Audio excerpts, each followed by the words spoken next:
Jairam Mahato Jhumra king करण महतो को माला पहना के जेबी केसेस में स्वागत कर रहे हैं। एक तरफ आप देख सकते हैं कि रिजवान क्रांतिकारी हैं, एक तरफ जो है कि करण महतो हैं, उसके बाद जयराम महतो करण महतो को माला पहना के पार्टी में स्वागत कर रहे हैं और स्टेज पे तमाम लोग भी खड़े हैं।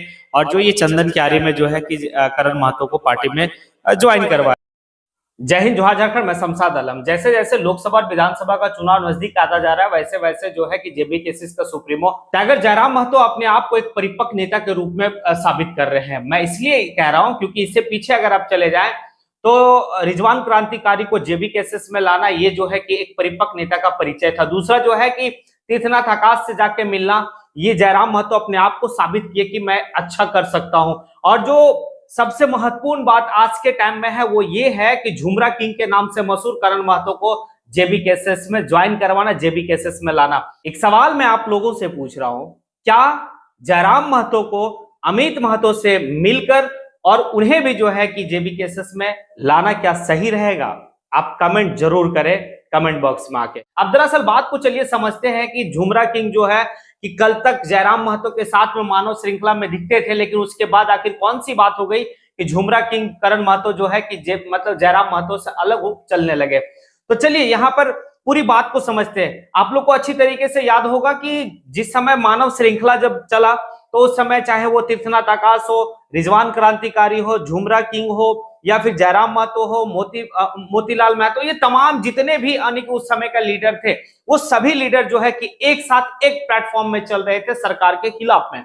अब होता क्या है सो समझिए। अब यहाँ पर बात ये होता है कि जब ये अपने मंशा में कामयाब हो जाते हैं, मानव श्रृंखला सफल हो जाता है, जिन भाषाओं को हटाना था हटा दिया गया सरकार के खिलाफ से, तो अब वैसे वैसे लोग जो पहले से कोई दूसरे दल में थे वो वापस जो है कि अपने दल में चले गए। लेकिन जयराम महतो जो है ना कि इस मानव श्रृंखला में आए लोगों को रीड किए, पढ़े और उनको समझ में आया कि आखिर ये जो भीड़ दिखी मानव श्रृंखला में, ये सरकार के खिलाफ, चाहे वो बीजेपी की गवर्नमेंट जो पीछे पूर्व में रह चुकी हो या वर्तमान की गवर्नमेंट जो है कि जेएमएम की गवर्नमेंट है अभी वर्तमान में, ये सभी मतलब नेताओं के खिलाफ में ये मानव श्रृंखला थी। ये मानव श्रृंखला की जो आंख में आस दिख रहा था कि ये जो युवा आज मानव श्रृंखला को नेतृत्व कर रहे हैं, शायद ये झारखंड का कल का भविष्य बेहतर कर सकते हैं। ये जयराम महतो पढ़ा और पढ़ने के बाद जो है कि वो इसको लेकर चले और एक मानव श्रृंखला की जो भीड़ है ना उसको अपने और जो है कि खींचने लगे।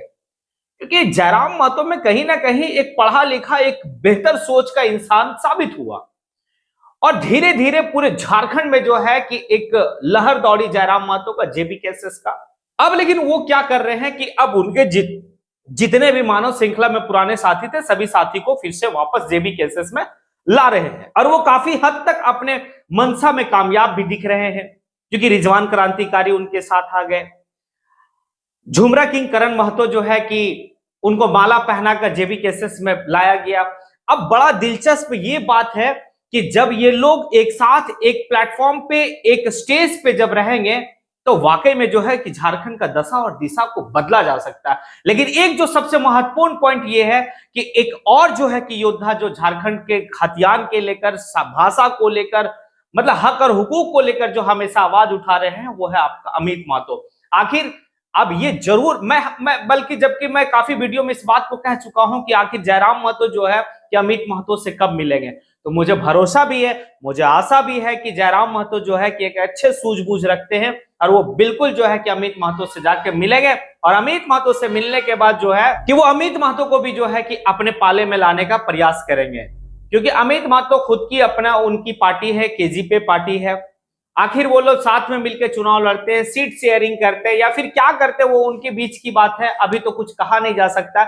लेकिन जिस तरह से अपने पुराने साथियों को जयराम महतो ला रहे हैं अपने टीम में, एक मजेदार पहल है। आने वाले वक्त में जो है कि झारखंड का युवा के लिए एक अच्छा संदेश है। जेबी केसेस का जितने भी आने की कार्यकर्ता है, फॉलोवर है, उनके लिए एक बेहतर संदेश है।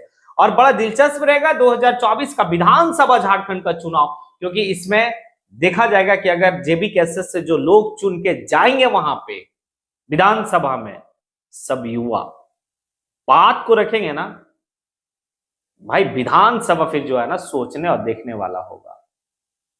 अब कमेंट जरूर करें अगर आप मेरी बात से सहमत है तो। इसी के साथ मैं अपनी बात को यहीं पे समेटता हूं। जय हिंद।